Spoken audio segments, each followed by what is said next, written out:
सन्थहरू जनकपुरबाट काठमाडौँ पैदल यात्रा गरेर काठमाडौँमा गएर न्याय माग्ने कार्यक्रम रहेको थियो। यता गृहमन्त्री यो कार्यक्रम थाहा पाए लगतै काठमाडौँबाट उहाँ नै निजगढ पुगेर मिटर ब्याजी पीडितहरूको आवाजहरू सुन्दै हुनुहुन्छ र सम्भवतः आज उहाँले केही निर्देशन पनि दिनुहुनेछ। अहिले मिटर ब्याज पीडितहरू आफ्नो धारणा राखिरहेका छन् र गृहमन्त्री एक मिटर ब्याज पीडितहरूको आवाज सुन्दै हुनुहुन्छ। हामी यो प्रत्यक्ष प्रसारणमा देखाइरहेका छौँ तपाईँलाई।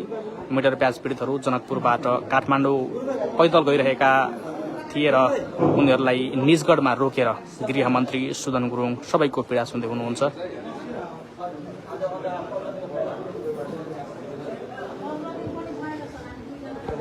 नेपाल सरकारको गृहमन्त्री सुदन गुरुङ जो आफ्नो एक्सन ओरिएन्ट कामबाट चिन्दै आउनु भएको छ, आफूलाई चिनाउँदै आउनु भएको छ।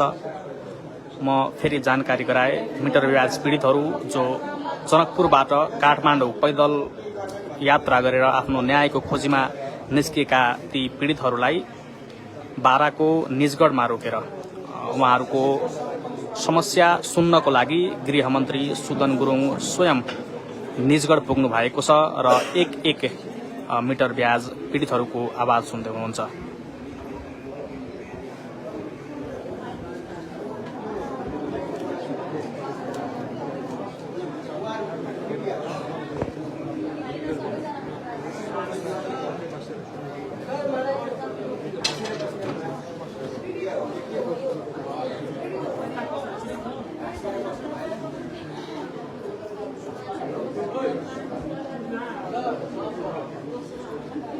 अहिले केही मिटर ब्याज पीडितहरूको आवाज सुनेर गृहमन्त्री सुदन गुरुङ र मध्य प्रदेशका प्रहरी प्रमुख डिआइजी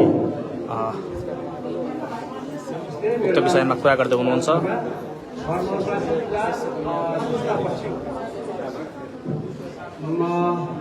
साथीहरू सम्पूर्णले आफ्नो आफ्नो व्यक्तिगत यो समस्या सुनाउनु भएको छ, तर म समग्र रूपमा सुनाउँछु। यो देशभरिको समस्या हो। मैले मेरो व्यक्तिगत कुरा मात्रै सुनाएर मैले व्यक्तिगत लाभ लिएर मात्रै हुने केही होइन।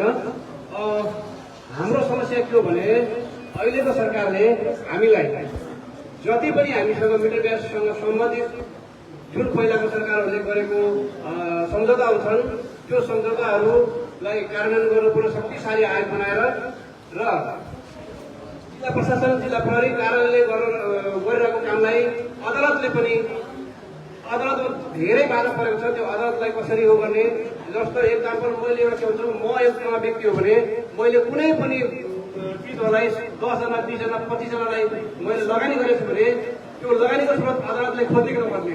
सबभन्दा पहिलो मैले योभन्दा पहिलाको वार्ता पनि भने हो, म पनि योभन्दा पहिलाको वार्ता खेर मन्त्रालयमा बसेको छु। त्यतिखेर मेरो आवाज के थियो भने एकजना व्यक्तिले 20-25 जना साउलाई लगानी गर्दाखेरि प्रशासनले लगेर चाहिँ अदालतले हेर्नु परेको कुरा हेरेर त्यो त्यहाँनिर, किनकि उसको सम्पत्ति कसरी आएर खोज्दैन, कहाँबाट आएर खोज्दैन, उहाँहरू कागजी भरमा मात्रै फैसला गरे हुन्छ। हामीले पटक रिक्वेस्ट गरेका छौँ हरेक अदालतमा गएर कि यस्तो नगर्नु, मलाई छानबिन गर्नुहोस् भन्दा हुँदैन। रहेको हरेक जिल्लामा आफ्नो जिल्लाको साहु बाहेक बाहिरी जिल्लाको साहु पनि छ। त्यस्तो साहुलाई कसरी लिएर आउने, जस्तो मेरै साहु थियो, मेरै लगायत मेरो सम्पूर्ण साथीहरू साहु पनि काठमाडौँका छन्। मेरो त सिआइपीले समातेर ल्याएको हो र सिआइपीले समातेर सरकारबारे मुद्दा लाग्दा पनि प्रमाण सहित पेश गरेर अदालतमा मैले आफ्नो प्रमाण सबै पुरा गरेर पेश गरेर त्यहाँ अदालतमा गर्दाखेरि अदालतले सरकारी वकिल एकजना लामछाने सर हुनुहुन्थ्यो, अहिले उहाँ सर हुनुहुन्छ। उहाँले के गरिदिनु भयो, हाम्रो मुद्दा हामीलाई हराइदिनु भयो। के गर्नुभयो हामीले जानेन। साहुको नाम चाहिँ लालबहादुर खड्का, काठमाडौँ भीमढुङ्गा थियो पहिला, अहिलेको साहब अहिले कोही साहबको अहिलेको चाहिँ के महानगरको के पालिका चाहिँ भन्छ मलाई त्यो भएन, कागज ल्याउनु भएन। र मैले माननीय गृहमन्त्रीजीलाई के भन्छु भने हामीलाई न्याय चाहिएको हो। न्याय चाहिँदै गर्दाखेरि तपाईँले मौखिक रूपमा भनेर हामीले न्याय पाउँदैनौँ। यो बाधा हो, अड्किरहन्छ। यसलाई चाहिँ कानुनी प्रक्रियामा तपाईँहरूले गर्नु सक्ने कानुनी प्रक्रिया र अदालतलाई सबभन्दा फोकसमा राखेर काम गरिदिनु भयो भने प्रहरी प्रशासनको हात बाँधिने छैन। त्यसरी सम्पूर्ण